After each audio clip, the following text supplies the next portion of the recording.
ये क्रेडिट आखिर जाएगा किसे? क्रेडिट के लिए काम नहीं करते। क्रेडिट जनता को जाएगा। जनता ने हमें आशीर्वाद दिया है, जनता ने सेवा का मौका दिया है और अब हम अपना काम कर रहे हैं। क्रेडिट का कोई विषय नहीं है। जो इलाका है रोहतक का, झज्जर का, दादरी का, भिवानी का और आगे तक का, इन जिलों में मोटे तौर पर मैं अकेला मंत्री हूँ। तो लोगों के काम करवाना, कई सड़कें हैं, कई बिजली का काम है, कई नहरें हैं, तो मेरा दायित्व ठेकेदार हैं जो किसान के नाम पर यूपी से आ जाते हैं, किसान के नाम से पंजाब से आ जाते हैं, अपने अपने प्रदेश में करें। हमारी समस्या का समाधान हम अपने आप कर लेंगे। हमारी चिंता ये जो लोग हैं ना, हमारी चिंता का समाधान पंजाब के जत्थेदार नहीं करें। चाहे चुनाव करने से सरकार को क्या नुकसान है, आप बताइए। इससे कोई फर्क नहीं पड़ता। पंचायत चुनाव होते हैं तो सरकार को कोई फायदा नहीं है, पंचायत चुनाव नहीं होते तो कोई फायदा नहीं। कांग्रेस की हालत है पंजाब में, निश्चित है कि कांग्रेस नहीं आएगी, वो कोई भी पार्टी आ जाए, कांग्रेस का वहाँ कोई आने की संभावना बिल्कुल खत्म हो गई है। क्योंकि अलग अलग धड़े हैं, एक दूसरे को हराएंगे, लोग परेशान हैं, काम कोई अच्छा किया नहीं उन्होंने। जिस तरह की भाषा सिद्धू से हाईकमान बुलवा रही थी वह, उससे साफ दिखता था कि उनको आगे पीछे करके जाना ही पड़ेगा कैप्टन अमरिंदर जी ने। और उन्होंने कहा कि पंजाब के किसान भी हरियाणा में चले जाओ, और पहले जाखड़ साहब ने भी यही चीज़ कही थी। कांग्रेस हाईकमांड जो है आपस में लड़ा के रखती है ताकि इसका प्रभुत्व बना रहे, और आज इनकी हाईकमांड इतनी कमज़ोर हो गई है कि जिससे कि वो उसके बेकाबू हो गया। कांग्रेस के कितने धड़े हैं, सुरजेवाला का धड़ा, शैलजा का धड़ा, हुड्डा साहब का धड़ा। इसकी जहाँ जहाँ सरकारी है वहाँ पूरी तरह से जूता बाजार है, चाहे पंजाब में हो, चाहे छत्तीसगढ़ में हो, चाहे दूसरी प्रदेश में हो। नमस्कार, मैं हूं आपका दोस्त विनोद शर्मा, और जिस हिसाब से हरियाणा के साथ साथ पूरे भारत में राजनीतिक चर्चाएं चल रही हैं, उस पर चर्चा करने के लिए आज हम सूबे के कृषि मंत्री जेपी दलाल के साथ बैठे हैं। आज इनसे जानेंगे किस हिसाब से हरियाणा की राजनीति बदलने वाली है आने वाले वक्त में, और पंजाब में जिस हिसाब से सियासी हलचल चल रही है। अब भी थोड़ी देर पहले ब्रेकिंग न्यूज़ आई, तो जानेंगे कैप्टन साहब ने इस्तीफा दे दिया है, क्या कहेंगे, हरियाणा में भी बदलाव होगा? नहीं, हरियाणा में तो ये विषय ही नहीं है कोई बदलाव का। गुजरात में मुख्यमंत्री बदल दिए जाते हैं, और दूसरी तरफ का कांग्रेस का हाईकमान का असर पड़ता है, एक प्रेशर अभी कैप्टन साहब ने कहा है जिस हिसाब से, तो हरियाणा में भी चर्चाएं चल रही है। हरियाणा के अंदर चर्चाएं किसी तरह की नहीं चल रही।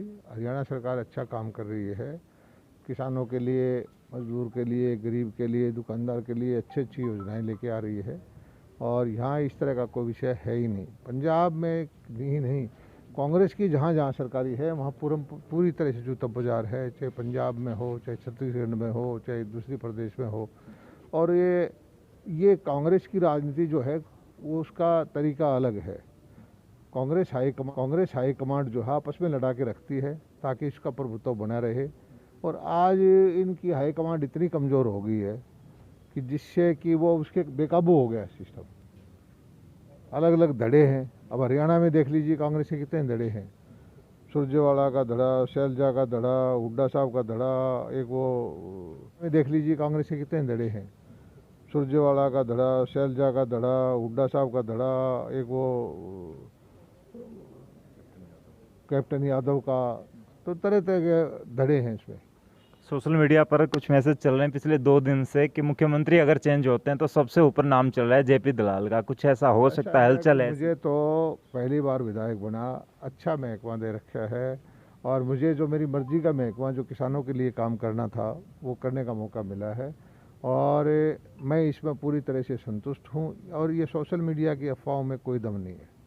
आपने कहा जिस हिसाब से पहली बार एमएलए चुने गए, उसके बाद एक बड़ा सकारात्मक रूप माने हरियाणा के लिए या लोहारू के लिए मंत्री पद भी मिल गया, लेकिन 2 साल से जिस हिसाब से लगातार अब समय काफ़ी होने को जा रहा है, किसान आंदोलन का 1 साल से ज़्यादा का समय हो गया, क्या कहेंगे, ये असर कहीं ना कहीं नकारात्मक रूप नहीं है इस 5 साल? आंदोलन हमारे यहाँ पंजाब के जत्थेदार आए हुए हैं, जत्थेबंदियाँ भेजी थी। मुख्यमंत्री जी ने हमारे हरियाणा के लिए अच्छा नहीं किया था, कैप्टन अमरिंदर जी ने, और उन्होंने कहा कि पंजाब के किसान भी हरियाणा में चले जाओ, और पहले जाखड़ साहब ने भी यही चीज़ कही थी। और मैंने तो तब भी आज से 2-4 दिन पहले कहता था, जो गड्ढे दूसरों के लिए खोदेगा वो खुद भी गिर जाएगा इसमें।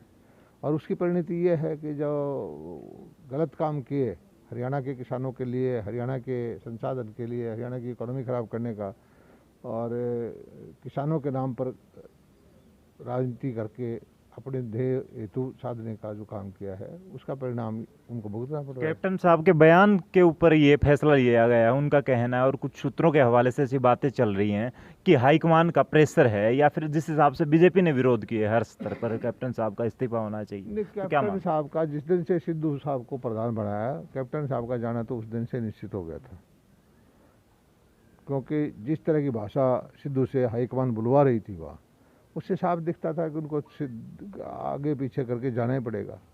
और आज जो कांग्रेस की हालत है पंजाब में, निश्चित है कि कांग्रेस नहीं आएगी। कांग्रेस की हालत है पंजाब में, निश्चित है कि कांग्रेस नहीं आएगी और कोई भी पार्टी आ जाए, कांग्रेस का वहाँ कोई आने की संभावना बिल्कुल ख़त्म हो गई है, क्योंकि अलग अलग धड़े हैं, एक दूसरे को हराएंगे, लोग परेशान हैं, काम कोई अच्छा किया नहीं उन्होंने, झूठे वायदे करके कर्ज माफ़ी का आए थे, किसानों के हित की बात बहुत करके आए थे, वो कुछ किया नहीं उन्होंने, और अब हार दिखाई दे करके दिख रही है उनको साफ, तो इसलिए लड़ रहे हैं। विपक्ष के द्वारा आरोप लगाए जाते हैं कि पंचायत चुनाव जानबूझकर सरकार नहीं करवा रही है, क्योंकि किसान आंदोलन से घिर चुकी है सरकार, डरी हुई है सरकार। दूसरी तरफ अब नगर परिषद के और नगर पालिकाओं के लिए दोबारा से ड्रॉ होने जा रहे हैं, तो क्या कहीं ना कहीं सच में ऐसा है? नहीं, पंचायत चुनाव में हमने एक अच्छी परिपाटी की, महिलाओं के लिए आरक्षण किया और हमारे ओबीसी के बैकवर्ड की सीटें रिजर्व की थी, और किसी भाई ने उसके खिलाफ जो है डाल रखी है। और हम चाहते हैं कि महिलाओं को आरक्षण हो, हम चाहते हैं कि बैकवर्ड की सीटें रिजर्व हो, और हाई कोर्ट का जब तक फैसला नहीं आता, हाई कोर्ट ने कहा था कि आप पुरानी व्यवस्था में चुनाव करवा लें, हमने कहा था भाई जब हमने फैसला कर दिया है कि हमें रिजर्व करनी है बैकवर्ड की सीटें, तो आप इसको मान लीजिए, और 10 दिन 15 दिन महीने के अंदर ये फैसला हो ही जाएगा। और पंचायत चुनाव करने से सरकार को क्या नुकसान है, आप बताइए? इससे कोई फ़र्क नहीं पड़ता कि पंचायत चुनाव होते हैं तो सरकार को कोई फ़ायदा नहीं है, पंचायत चुनाव नहीं होते तो कोई फ़ायदा नहीं, लेकिन चुने हुई सरकारें, हम चाहते हैं कि जल्दी से जल्दी गाँव की सरकारें आ जाएँ। कपास की फसल कहीं ना कहीं इस क्षेत्र की बात करें काफ़ी ख़राब हो चुकी है, उसके मुआवजे की बात करेंगे, बाजरे की खरीद की तैयारियां कैसी चल रही हैं, और मूंग के लिए जिस हिसाब से कपास के और दूसरी फसलों को छोड़कर सरकार ने कहा था कि 4,000 का अनुदान देंगे प्रति एकड़, तो वो अब तक नहीं मिल पाया, तो इस सब के बारे अभी तो वेरिफिकेशन चल रही है, अनुदान देने का टाइम तो अब आया है। अभी तक तो ये देखना था कि किसने बो रखा है, किसने नहीं। गिरदावरी का टाइम तो ये सितंबर का महीना होता है, गिरदावरियाँ चल रही हैं, किसी को भी अगर कपास के अंदर किसी को अगर नुकसान होगा तो उसको हम भरपाई करेंगे। पहले भी अच्छी किसानों की भरपाई हमने की है, आगे इस बार भी किसान को नुकसान नहीं होने देंगे, ये हमारी पूरी भरसक प्रयास रहेगा। पशु बीमा की काफ़ी चर्चाएं सर, पशुपालन मंत्री हैं आप, लेकिन पशु बीमा पहले सरकार के द्वारा किया जाता था, अब ज़रूरत है किसान को कोई लोन लेने के लिए या दूसरे माध्यम के लिए, तो प्राइवेट उसको बड़ा महंगा पड़ता है। अब सरकार कब दोबारा से शुरू कर रही है, या फिर किसान ऐसे? पहले वाली जो कंपनी थी पशु बीमा की, उसका 1 साल हमने बढ़ा दिया था, अब दोबारा टेंडर कॉल करके दोबारा पशु बीमा या तो प्राइवेट से कराएंगे या हमारा ट्रस्ट मोड में सरकार का विभाग बना करके पशु बीमा को दोबारा शुरू करेंगे। और हरियाणा में पिछले 2-3 साल में 6.5 लाख पशुओं का बीमा करवाया हमने, और 100 रुपये में बीमा करवाया, SC BC का फ्री में बीमा करवाया। बहुत सारे लगभग 30-40 करोड़ रुपए जो किसानों के अंदर बंटवाए, जिनका किसानों जो पशु की मृत्यु हो गई थी, इसका लाभ उनको मिला है। और अभी भी 2.5-1 लाख पशु ऐसे हैं जिनका 1 साल आगे तक बीमा जारी रहेगा। काफ़ी समय के बाद, काफ़ी वर्षों के बाद लोहारू के हिस्से सत्ता पक्ष का MLA आया, और वो भी प्लस हो के जो 10 साल का गैप रहा था मंत्री पद के रूप में। कितना संतुष्ट हैं खुद के विकास कार्यों के द्वारा, या फिर आंदोलन या दूसरे माध्यम से अब आप मानते हैं कि कहीं ना कहीं आप कमज़ोर पड़े हुए हैं, या सुचारू रूप से विकास कार्य जारी हैं? कितना? देखिए, हमारे भिवानी जिले के अंदर तो विकास कार्य, चाहे वो सैकड़ों करोड़ रुपए नहरों की परियोजना हो, सैकड़ों करोड़ की बिजली की परियोजनाएं हो, सड़कें बनाने का काम हो, और किसानों के लिए कोई और सुविधा देने की काम, माइक्रो इरिगेशन की हो, एग्रीकल्चर इम्प्लीमेंट्स बांटने की हो, सब काम हो रहे हैं। और ये तो ज़रूर है कि क्षेत्र को अगर लोकल उनका वहाँ का विधायक मंत्री बनता है तो उनको सुविधा तो मिलती है। लोग तो ऐसी भी चर्चाएं कर रहे हैं कि पहले जिस हिसाब से आपके बयान आते थे, अब एकदम उल्टा हो चुका है। शायद किसानों का असर या किसानों की मजबूती माने, अब आप जिस हिसाब से आज भी आप 71 प्रगतिशील किसानों को सम्मानित करके आए हैं, या अब जिस हिसाब से बयान आते हैं, तो कहीं ना कहीं किसानों का सम्मान बढ़ गया आपकी नज़र में अब? नहीं, मैं तो खुद किसान ही हूँ, किसानों में रहता हूँ, किसानों का मेरा क्षेत्र है, किसान मेरे वोटर हैं, और किसानों के खिलाफ मैं आज तक कभी बोला नहीं, वही बयान मेरे आज भी हैं। लेकिन जो जत्थेदार हैं, जो किसान के नाम पर यूपी से आ जाते हैं, किसान के नाम से पंजाब से आ जाते हैं, अपने अपने प्रदेश में करें, हमारी समस्या का समाधान हम अपने आप कर लेंगे। हमारी चिंता, ये जो लोग हैं ना, हमारी चिंता का समाधान पंजाब के जत्थेदार नहीं करेंगे, ना ये उत्तर प्रदेश से आए थे ये नेता, ना ये करेंगे। हमारे लोग जो है सक्षम हैं, हमारी जो कुछ चिंता होगी, समस्या होगी, उसका समाधान हम खुद करेंगे। मंत्री जी, लास्ट सवाल आपसे ले लेता हूँ। 7 दिन का अल्टीमेटम अपने अधिकारियों को साथ लेकर निकले और रोडों के लिए दिया, अब काम भी होना स्टार्ट हो चुका है।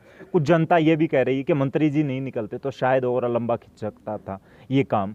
अब मंत्री जी अब निकले हैं तो काम शुरू हुए हैं, तो आने वाले वक्त में भी भिवानी को ऐसे ही देखेंगे आप? और जो भी विकास कार्य रुके हुए हैं, कहीं ना कहीं गड्ढे की बात कर लें, शिविरों की बात कर लें, टूटे हुए रोडों की बात कर लें, या दूसरे कार्यों की बात कर लें, सफाई व्यवस्था की बात कर लें, तो आने वाले वक्त में भी ऐसे ही दौरे रहेंगे? और इस दौरे को किस नज़र से देखते हैं, जिससे 7 दिन के अंदर रोड बन के तैयार होने को?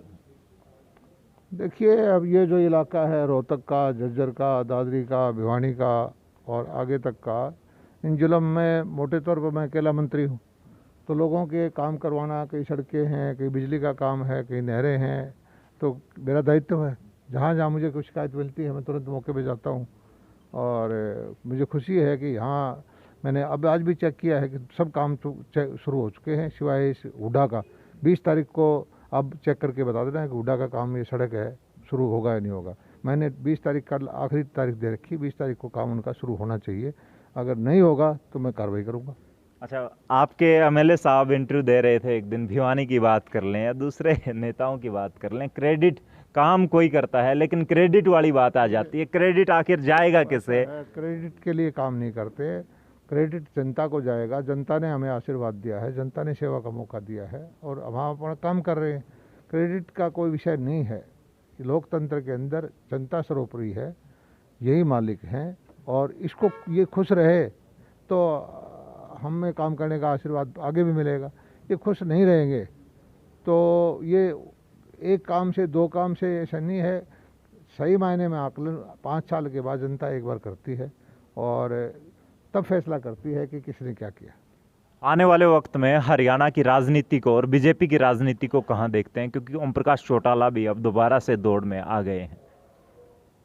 देखिए, खुला ग्राउंड है, इसमें ओम प्रकाश चौटाला जी भी आ गए हैं। कुछ किसान जो जत्थेदार हैं वो कहते हैं हम भी चुनाव लड़ेंगे, और भी तरह तरह की। मुझे लगता है कि आगे जो चुनाव जो नज़दीक आएगा, मुझे तो कांग्रेस में भी टुकड़े होते लगते हैं। अब कितने दल बनेंगे, कितनी चीज़ आएंगे, कितनी पार्टियां आएंगी, ये भविष्य के गर्भ में है, और इन सब चीज़ों का फैसला करने वाली तो जनता है। तो आपने देखा, हमारे साथ मौजूद थे कृषि मंत्री जेपी दलाल। उनके साथ चर्चा रही हरियाणा की राजनीति को लेकर या दूसरे मुद्दों पर। आने वाले वक्त में हरियाणा की राजनीति में कितने बदलाव आने वाले हैं, कृषि मंत्री से जिस हिसाब से किसानों को लेकर चर्चा रही, या दूसरे मुद्दों पर बीजेपी क्या करना चाहती है हरियाणा में, आप कमेंट्स बॉक्स में अपनी राय जरूर रखिएगा। इस वीडियो को ज़्यादा से ज़्यादा शेयर कीजिएगा ताकि हम आने वाले वक्त में आप तक ऐसे ही अपडेट पहुँचाते रहें। हमारे साथ जुड़े रहिएगा, तब तक के लिए धन्यवाद। राम राम, जय हिंद।